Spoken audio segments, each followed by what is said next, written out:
Well, let me just remind you that you are a philosophy student right now. You may not be a philosophy major. Philosophy may not be your thing. This may be the only time in your life when you actually read philosophy. But right now, you are a philosophy student. You are part of a long tradition of philosophy students. You're a part of a long tradition of people being introduced to the great thinkers and the great questions. And in that tradition, there are certain rites of passage in the sense that there are certain questions and there are certain thinkers and certain texts which are almost unavoidable. In a general introduction to philosophy, which is more or less what this is, how could one not read Plato's Apology, for instance? I mean, this is an accelerated class. There are certain things that we are just not going to be able to do because it's only a 6-week class. So maybe certain things get left out, but not the apology. My goodness. Right? I mean, you got to read that. I mean, again, I'm a philosophy person. So, I take these things very seriously. But when Socrates comes out and says, the unexamined life is not worth living, well, that's a greatest hit. You know what I mean? I mean, you can't avoid that one. It's just, if you're being introduced to Western philosophy, you have to read Socrates say that the unexamined life is not worth living. It's a rite of passage. You got to do it. Well, here's another one. Descartes, the Meditations. Especially in a course. Again, we're taking our course description seriously. What am I? What can I know? What can I hope for? Well, there is definitely an emphasis this week on the second question. What can I know? And there's no text in the history of Western philosophy that is more focused on this question, that is more dramatic about this question, which tries harder to answer the question, what can I know, than Descartes' Meditations. It is a rite of passage. You have to read it.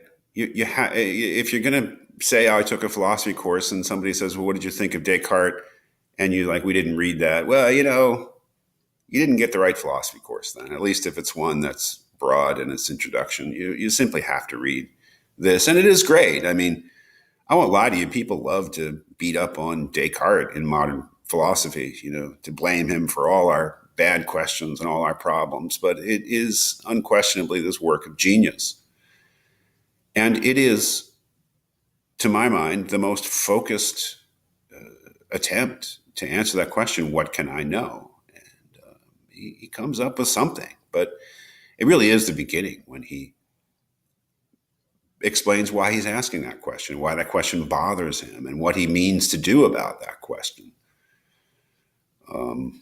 And his method. And he did provide a kind of a method, an infamous method. He wrote another book called The Discourse on Method, where he talks about it. But here it's displayed, a method for trying to figure out what he really does know. And we'll see that a lot of that has to do with the method of doubt.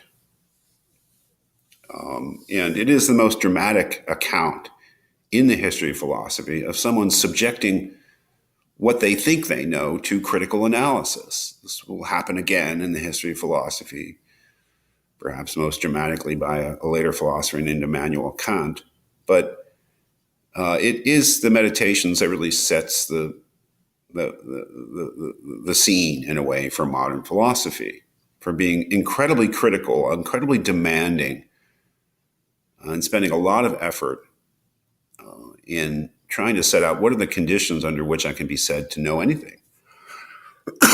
Again, it is very dramatic. It's a great work, and Descartes was undoubtedly a genius. He was a genius in different fields. He was a great mathematician.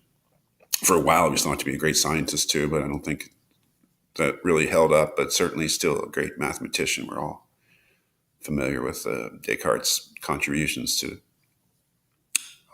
mathematics, whether we know it or not. But A great work really is focused on that second question: what can I know? And if I know anything, how do I know that I know it? Questions like that, which are really wonderful questions, and just absolutely irreplaceable questions in philosophy.